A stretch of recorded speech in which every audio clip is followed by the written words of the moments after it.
Hi everyone and welcome to Pro Tools Answers, where three Pro Tools experts, two of them the picture of perfect health and the other secreting epic amounts of snot, discuss, demonstrate and elaborate on your Pro Tools questions put to the community in Avid's official Facebook support forum. I'm your host Dave Phillips, the snotty one, lecturer for Point Blank in the UK, and on today's show we're going to be going into a little bit of detail about Beat Detective. For working with drums, Beat Detective is an incredible tool. There's a lot to it. Mastering it isn't tricky, but once you've got it, it's fairly speedy. But I think there's also a wider conversation as to why we wouldn't use elastic audio for drums, which is obviously so much quicker, but it doesn't give us particularly predictable results. So we thought we'd spend the show going through how we use Beat Detective, some of the considerations that we have, and hopefully give a bit of a demo on why elastic audio might not always be the best way forward when you're in a little bit of a pinch. So do you guys have any strong opinions that the internet can handle about Beat Detective, drums and elastic audio? I love both, or all three. I love Beat Detective, drums and elastic audio. And drummers. And drummers. No, but actually I'm totally 100% with you with Beat Detective is a lot of the times a better choice sonically. But I've actually had some multi-track drums that I've elastic audioed. And it always comes down to exactly how it is recorded, how much you're actually quantizing, and a couple of other small differences as well. But but Beat Detective is usually a better choice for me. Yeah, I would agree. The thing that drives me just, the principle of elastic audio is that it's TCing, it's time compressing and expanding, which is great for some things. But drums, when you slow drums down, the drums don't get longer. They're played slower, right? So Beat Detective is going to stretch or compress something that is a non-periodic vibration that shouldn't be stretched or expanded, or else it's going to send all sorts of very small cues that something's amiss. The other thing is, let's not forget the ambience, because if you're dealing with multi-track drums and you've got the overheads of your room mics, you're stretching the reverb as well, and you might listen to it in isolation, and you can't put your finger on a difference. But remember, all of those sonic cues are really, really minuscule, but they will kind of viscerally sap the reality of the situation away. Beat Detective doesn't do that. Now, Beat Detective chops things up, and you would think that it's more primitive, but it's by design that it specifically doesn't stretch things. So I'm more in the Beat Detective camp for drums. For other things, obviously, elastic audio works fantastic. Yeah, absolutely. And your understanding of the algorithms, the elastic audio algorithms will all obviously affect the results that you get with working with it. But I'm with you guys. I would prefer to Beat Detective first, and then elastic audio second. Now, the problem with Beat Detective is, as you said, it's a harsh mistress, right? If you don't take care of the details, it can do terrible things, right? It could do all sorts of crazy stuff, which is why a lot of people will go ahead and they'll try Beat Detective. It doesn't get anywhere close to what they wanted, and they never touch it again, right? Yeah. And I think that's why people gravitate to elastic audio because of a negative experience they've had with Beat Detective. But then again, I've had plenty of people in courses also hating on elastic audio simply because they don't know how to use it. Yeah. And so I think the door swings both ways here, but I think we all agree on the basics here. Beat Detective is the best choice for drums usually. Generally speaking. Yeah, and it's a frustrating app for some when you're not quite sure what all the steps are. Right. So what are all the steps, Dave? I'm so curious I don't know. to find out. Well, I'm glad you asked, Anders. Let me tell you. So, and this will be an interesting day. Anders, if you notice, he's gotten so good at sharing his screen right off the bat. Yeah, it's amazing. I think it's like he's doing one of those tricks that you did when you were little to not forget your homework, like drawing it in your hand or something. I'm not sure what he's doing. It's got Everyone learns a little bit on this show every week, Anders. us included, and me more than most. There you go. Okay, so I have a nice, I think a nicely recorded drum session here. There's no processing or very little processing on any of this, so it's very, very raw. I'm just going to hit play so we can hear it. And you can hear that, okay, right? Yeah, sure.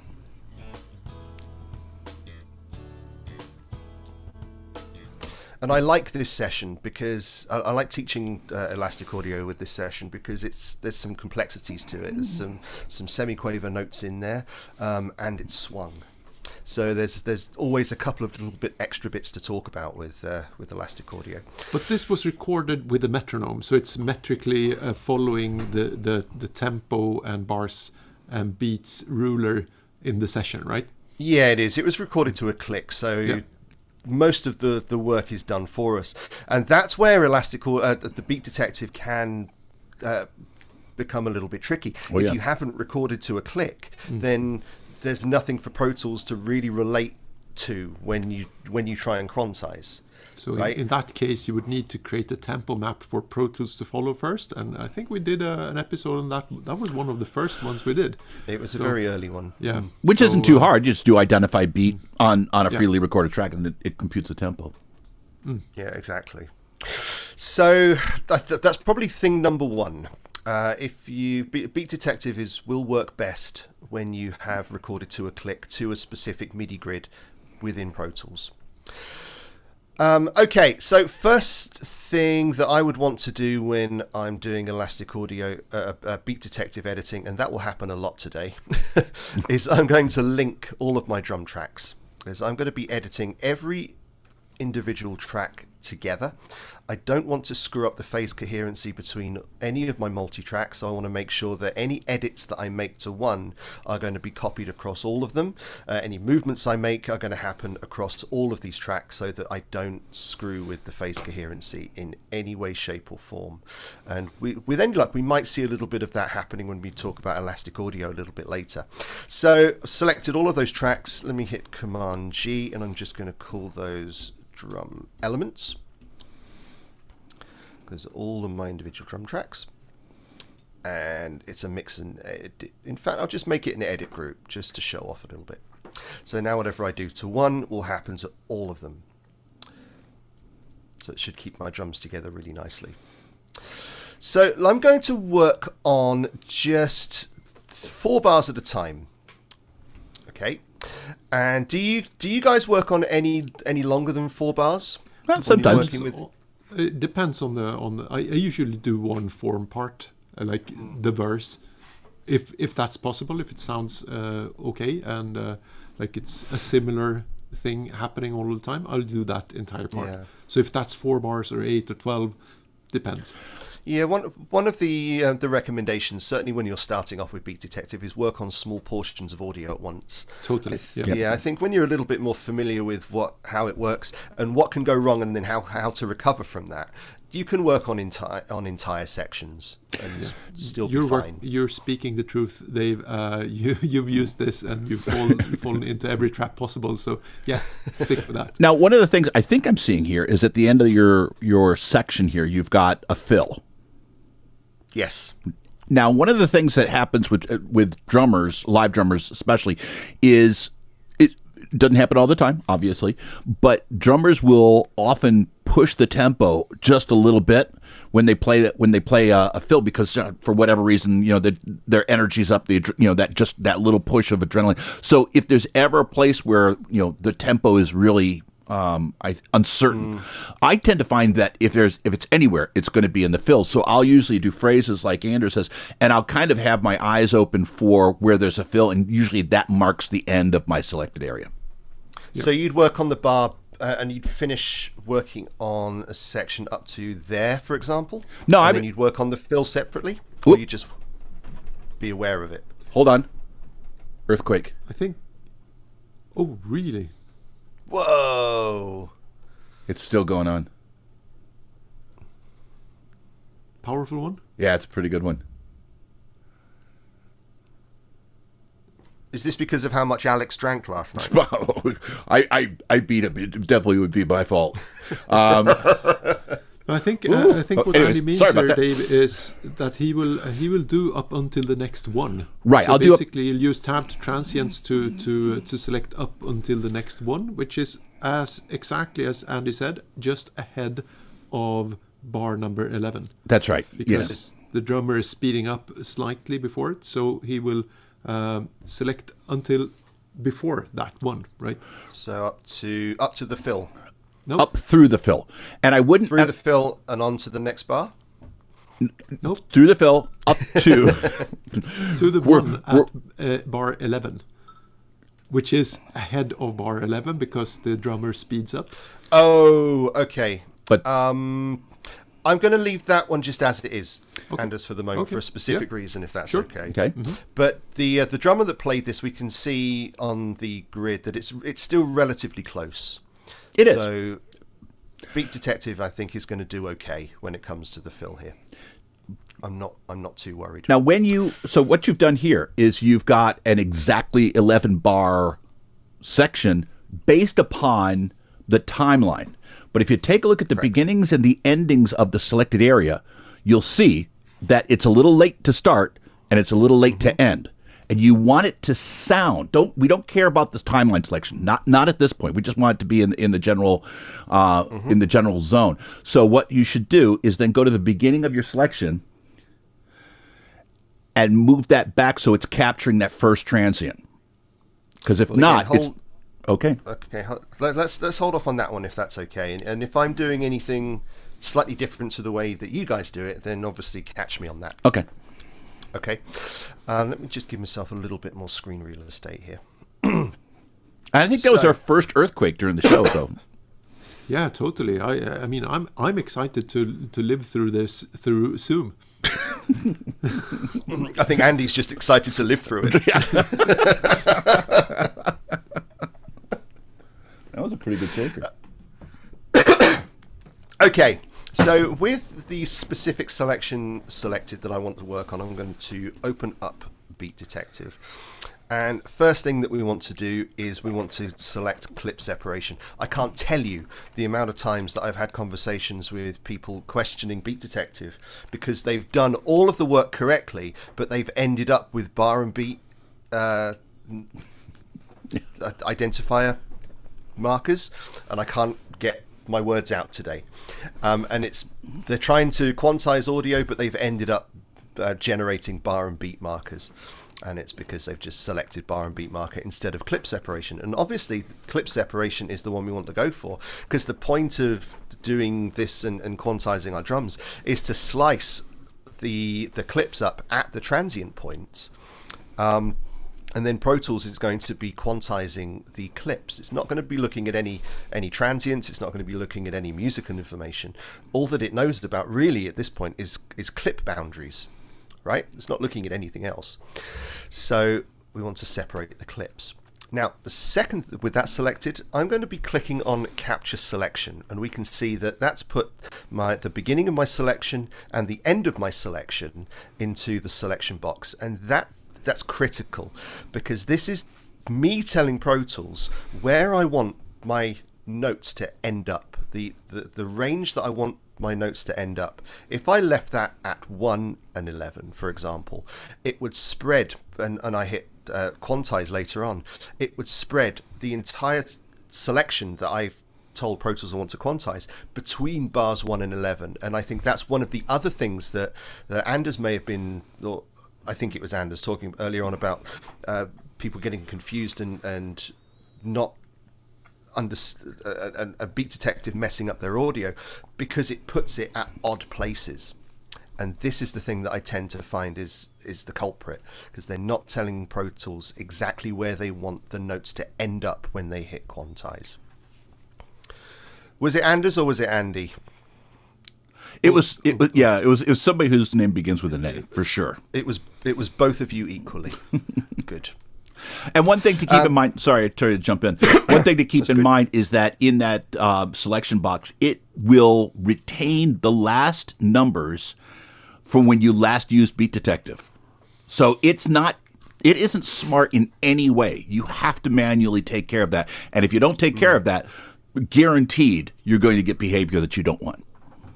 Yeah. Indeed. But pressing the capture selection key usually gets you in the ballpark at least. It does. Yeah. Okay, we want to make sure that the time signature is correct. And as I mentioned, there's another session that has multiple time signatures involved. And when you hit quantize, Pro Tools is going to be quantizing partly based on your time signature. So if you've got the incorrect time signature in place, it's going to have some odd effects as well. And the smallest note resolution should also be respected too, because Beat Detective isn't going to be able to pick up 16th note semiquavers if we've got the 8th note selected, the 8th note resolution selected. This performance has got 16th notes in, so we've got that selected. So we are all good there. All good so far? But it's also triplets, right? Or is it playing this straight? No, it's playing straight. It's just very swung. Okay. I don't think it's triplets. It can get dicey. So that triplet thing, it's not when you've got a groove that has a little bit of swing into it. Very often, I won't, even though it has a swing in it, I won't do that. Put that triplet in there. It has to almost be a really hard shuffle. Right, you want it to actual dunk, dunk, dunk, dunk. It's a sledgehammer. That little 3 there. So I'll usually leave that unchecked unless it's an obvious shuffle. Yep. Okay. The next thing that I'm going to do, I'm going to be ignoring Beat Detective for now, because I think something that you guys were referring to earlier on is the placement of the notes. Now, the notes that I want to move are outside of my selection currently. And so what I'm going to do, I'm going to switch over to slip mode. And I'm just going to move that selection out to encompass that note there. And I'm going to switch that selection back there. And again, doing this manually.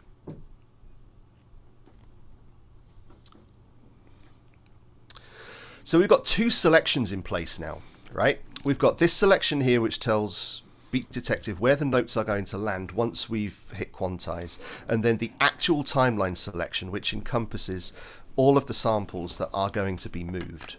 Dave, I think you accidentally changed the end value of the selection in Beat Detective. You are right. I don't know how, but I did. I changed it to 12 somehow. So we're all good there so far, right? Yeah. Yeah. Okay, cool. Moving on, we can now ask Pro Tools to analyze all the data, and it's going to be analyzing the selection, specifically the selection for the transients. And we're going to hit analyze here in the detection window. So I have a question for you. Where it says analysis, there's enhanced resolution, there's high emphasis and low emphasis. What's up with that?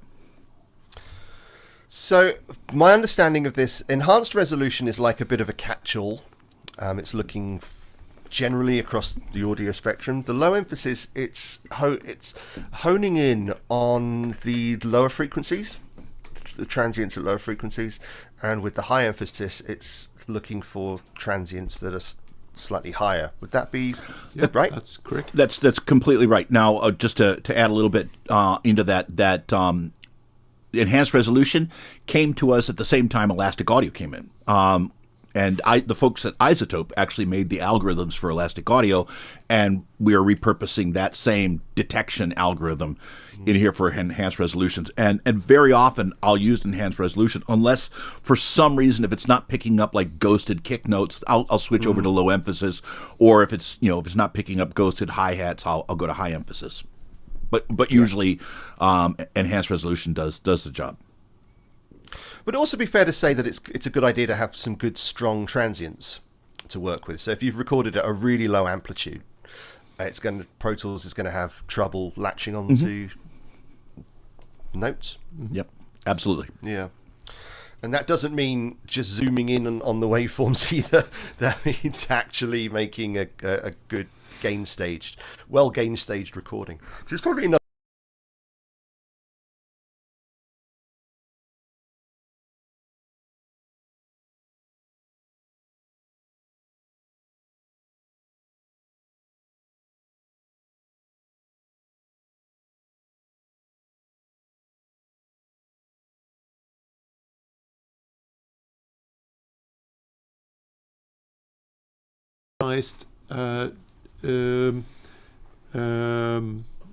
Transient markers. Transient, thanks. Slights. Yeah, so those are the transients that Pro Tools has detected. And as you can see, because in an edit group, it's actually looking at all of these tracks as one unit. So there might be a transient somewhere there that you can't see in the kick track only. So you might need to scroll down, as you see here. It's like where you can clearly see stuff. And this is actually looking.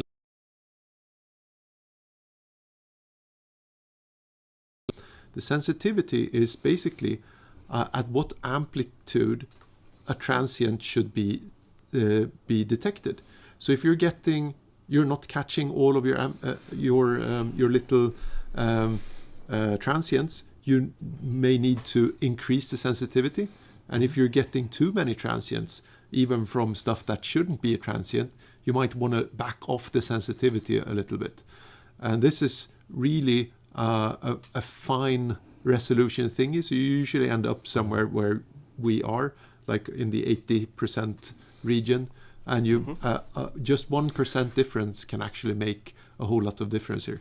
So you try to make sure you capture all of the transients and as little extra transients as possible.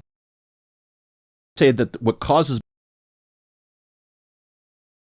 not actual really important transients.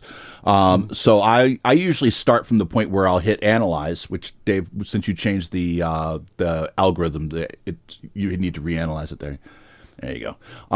And then when the slider comes in, what I normally do is I bump it all the way down to 0, and then I'll walk it up until the stuff that is musically important and nothing else. Because, that right there is actually a bit different from what we saw before at 100%. Time it sees something that really isn't a musically important thing, it'll try to quantize it, which gives you all this weird gapping, which is part of the reason people get upset with Beat Detective, because it's working too hard. Yeah, and down here at 23%, it's picked up everything except this lone hi-hat right at the beginning of the bar. And you can add, by the way, a beat marker there manually if you want to. You are right. So we can do that.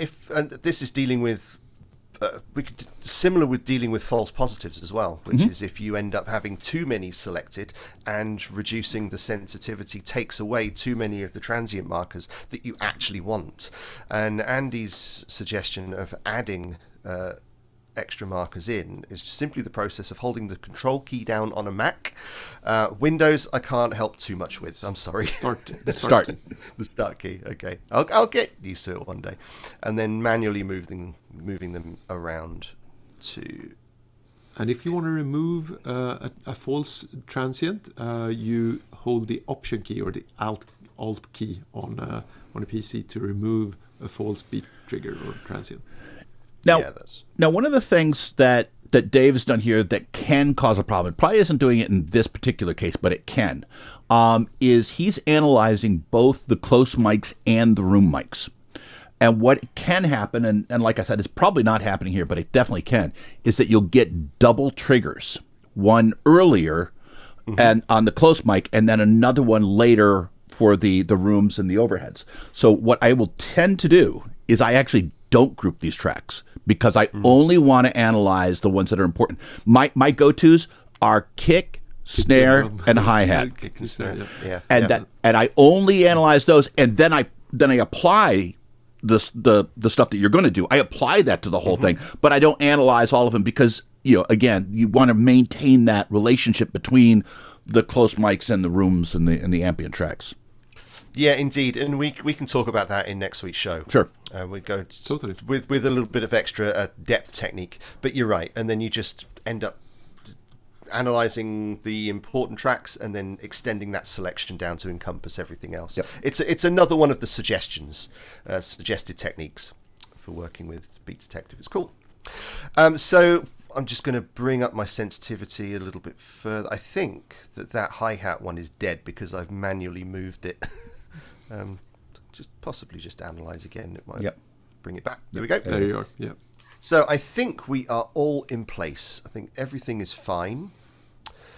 And this is a very important step here to make sure that you don't have too many transient detections, and those can come from, exactly as Andy said, a room mic being further away from the sound source that actually will have a delayed signal or delayed transient, and that might get a false trigger. And other things that can screw up are like cymbals bending and swirling, and there are a couple of other things that can happen as well. Yeah, we're quite lucky with this session because it's fairly uncomplicated. This performance is fairly uncomplicated. It just makes it kind of nice for studying the basics. Anyway. By the way, another little thing that I sometimes do in this particular thing is that sometimes the drummer might be playing something that is a bit out of time that I want to keep out of time. So you can just deselect those if you want to keep the particular feel of a fill or something, and just to make sure that Pro Tools doesn't quantize it then. So that's something I do from time to time. Yeah, so you'd select up to that point, right? Or let's say that we can't split a selection in two. It's like you can just deselect those little beat markers, like the drum fill. Yeah, in the fill at the end, you can just deselect remove the triggers for those hits, which will not cut them apart. It wouldn't cut them apart, but at some point it would still. Pro Tools may end up moving the clip boundary. Yeah, it could. So it's possibly not foolproof. I think in Anders' case, and you're right, you might want to keep something that's a little loose. I'd quantize up to that point. Yeah. And then continue after it. I'd leave that bar alone, basically. One final thing, since we're getting kind of into that territory, is right now you're seeing warp markers, and you might, if you're MIDI savvy, you know what ticks are, and you would know 480 ticks would be an eighth note, and so on and so forth. If you click the show trigger time checkbox, then what you'll see is what Pro Tools thinks those are. And you can actually type in values. If Pro Tools makes a wrong guess in its analysis as to where musically that place is, you can actually type in a new value. So that's just another way that you can kind of get in there and get your hands dirty to make sure that Pro Tools isn't going to throw you any curves when you do what you're going to do next. Cool. Can we look at that next week? Sure. Or in 15 minutes in our time. Okay, so let's move this on. We've got all of this selected. Pro Tools is ready to slice. When I hit separate, what's going to happen is Pro Tools is going to make a slice at each of these transient markers. And now this selection is going to be ready for quantizing. And let's just zoom in and just show that we have actually sliced the specific notes that we want to slice. And it always does pretty good for me. I'm quite happy. Looks good. They're all separated. All separated. Into individual clips. Yeah. Yep, we can move over to clip conform mode, and this is quite simply a quantizing window. Could we also do this with event operations quantize as well? Yeah, you could. Essentially does the same thing. Okay, so let me just take swing off for a second, and let's just play this.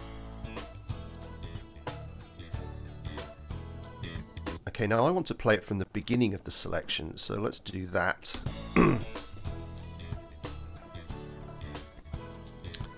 So we can hear that there's a little bit of swing in there. So quite simply, we're just going to apply some quantizing. I've got it set at 96%. Andy, just hold yourself back for a moment. Yeah. We'll hit conform.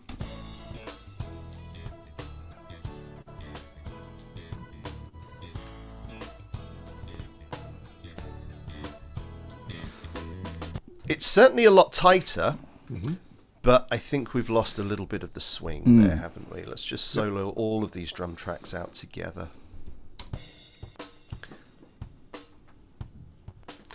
And this is also something that can upset people, is the gaps between the notes.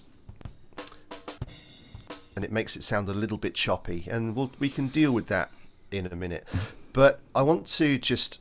How would you deal with this, by the way? Because we've got a swung thing. The quantize algorithm has made it straight, because that's really what it's there for. Is there anything that you would do differently to retain the swung nature of this performance? So one of the things, and I think this is kind of a secret, is that in that slider in strengths, there's 100% that you could choose. It's not just frozen at 100%, which most people think it is. But no, we don't like it though. I'll say this is that if the drummer is grooving the way I generally want him to, and I don't want to suck all the humanity out of him. I just want to tighten him up.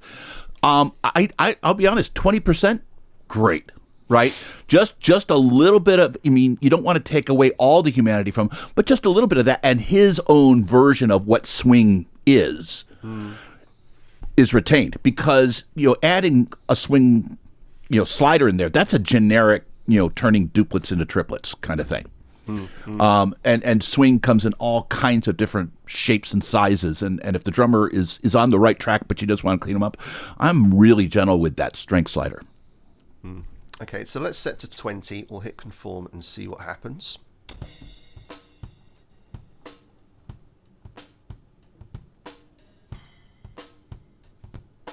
Feels pretty good, right? Yep.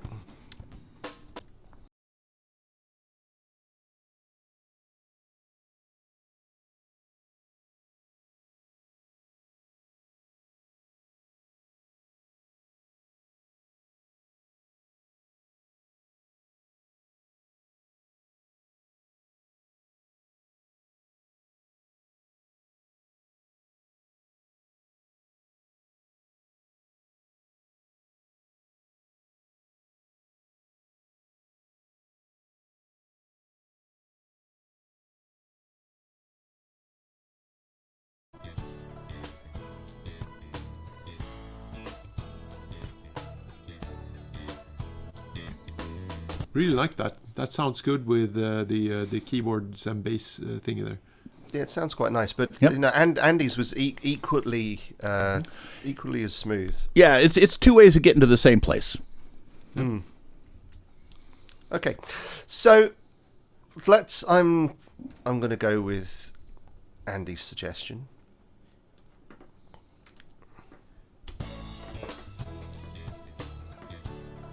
Okay, quite happy with that. So let's deal with tying this together now.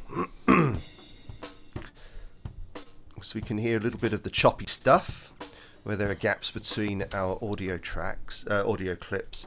Let's go over to edit smoothing. And this is where we can have Beat Detective fill in all the gaps and apply crossfades as well. And suddenly that nice smooth fluid feel of our drums is right in there. All the clips have been joined together and they've been crossfaded. So how does Pro Tools close the gap, and what does it use to make these fades? What does it use? Yeah, I mean there has to be some kind of audio to use a crossfade, right? There has to be underlying audio. Yeah. So of course, yes. So this is basically this is filling crossfade is just kind of a batch trim and crossfade tool, right? So basically it trims to reveal non-transient information. So you'll notice that as it filled the gaps, you didn't hear or shouldn't hear brand new transients and drum hits come in. So it kind of knows which direction to trim from, right? And then and very often you can get really good results just by filling the gaps without the crossfade, right?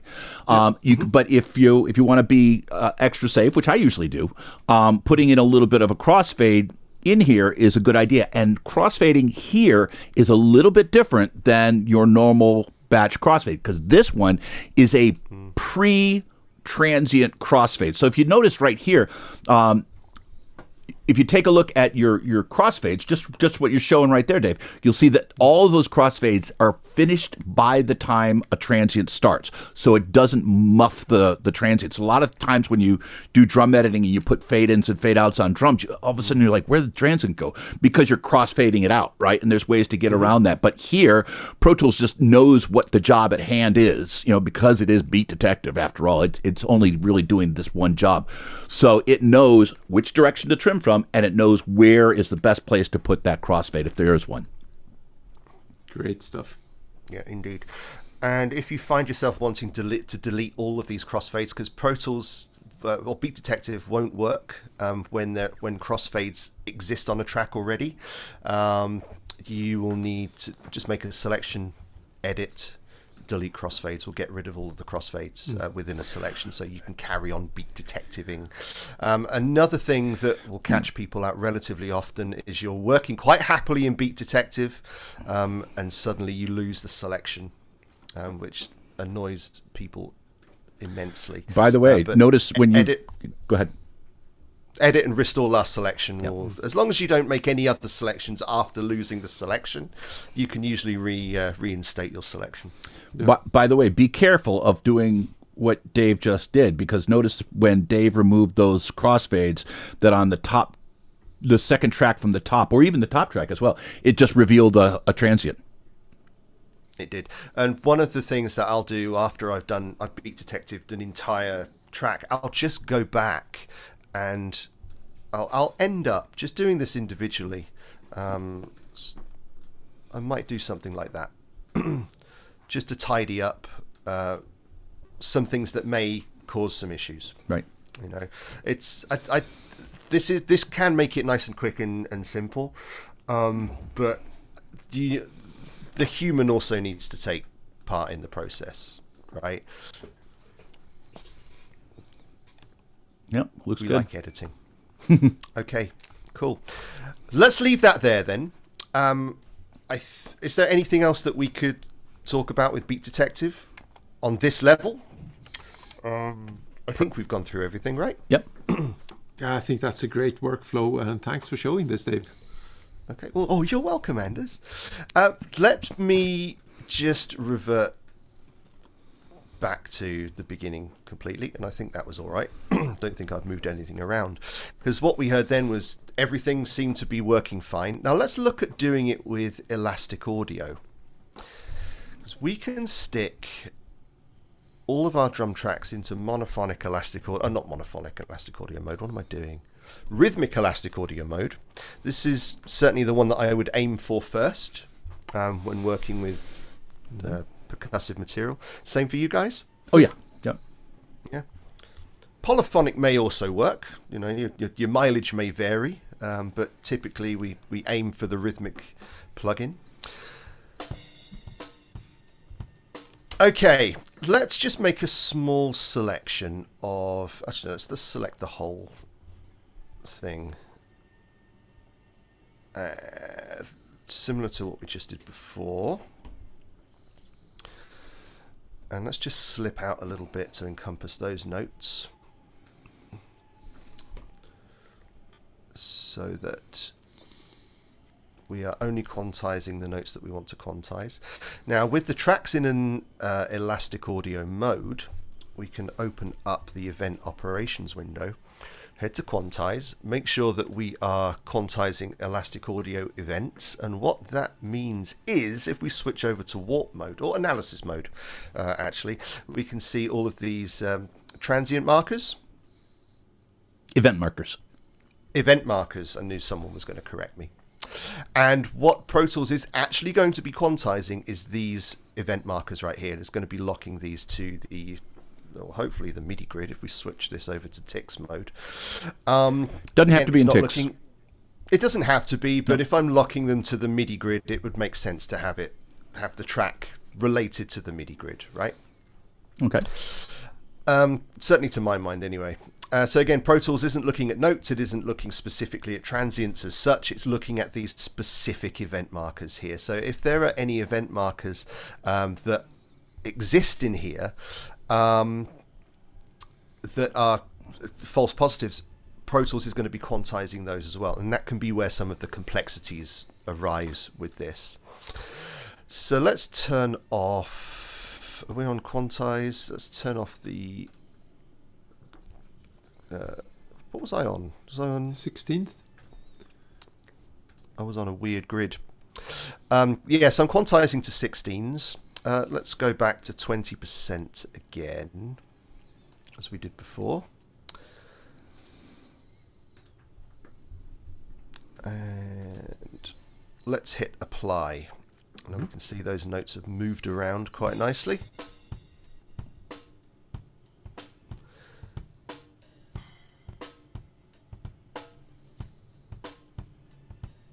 It's not done too badly, but it sounds to me like something is a little bit looser than it was before.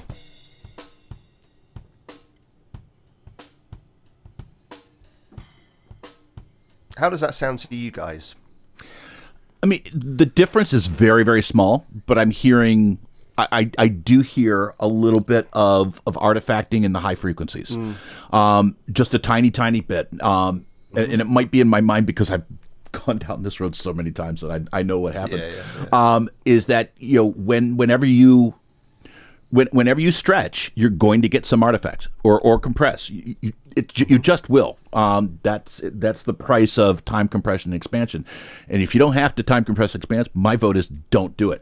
The other thing too is that in this workflow, you know, when Dave went into the analysis view to see the event markers, it didn't really give you an easy way to adjust the sensitivity. Now, you do have a way of adjusting sensitivity. It's just harder to do.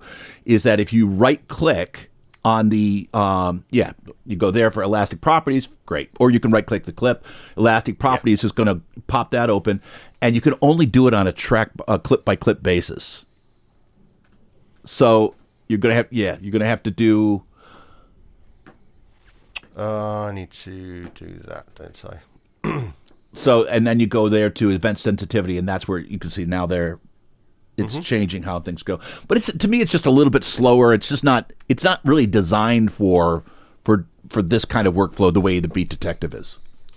Yeah, it can be quick if you ignore all of this stuff. Oh, sure, yeah, completely. You know, one of the constant criticisms is that it's just so much quicker doing it with elastic audio, but it really isn't. Yeah, it's so much quicker if you negligently do it, you know, but not if you're going to do it properly. Yep.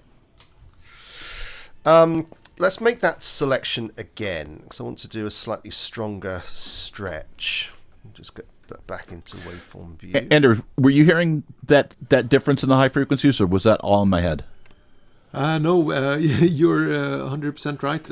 I mean, I've been doing this a lot as well, and I know exactly what it sounds like. It's the cymbals ringing and all of those little, the hi-hats being stretched slightly. So I know exactly what you're talking about. And as Dave also described it, it sounds a bit looser. A lot of the times the attack isn't as attacky as it would be. It exactly right. Hides a bit of the transient. I think, Dave, you said it really well. It was a little looser. Let's see what happens. Isn't as snappy. See what happens when we go a little stronger.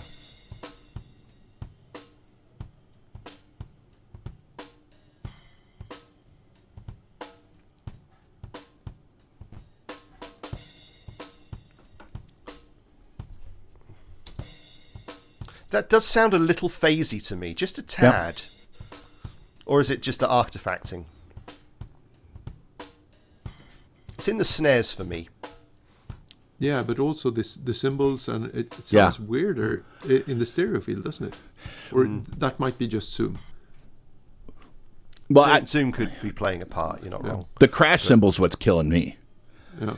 Is that it's doing all kinds of stuff that it wasn't doing before.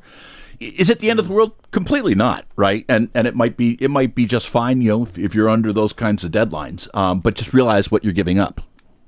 Yeah, indeed. Well, let's put it into the context of the mix and let's have a listen.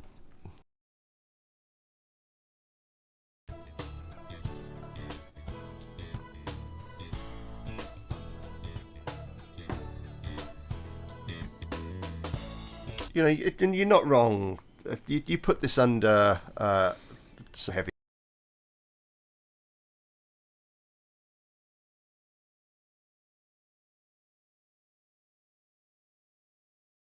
That sounds kind of fluffier.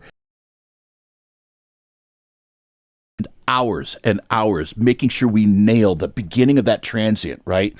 Sometimes phosphate at the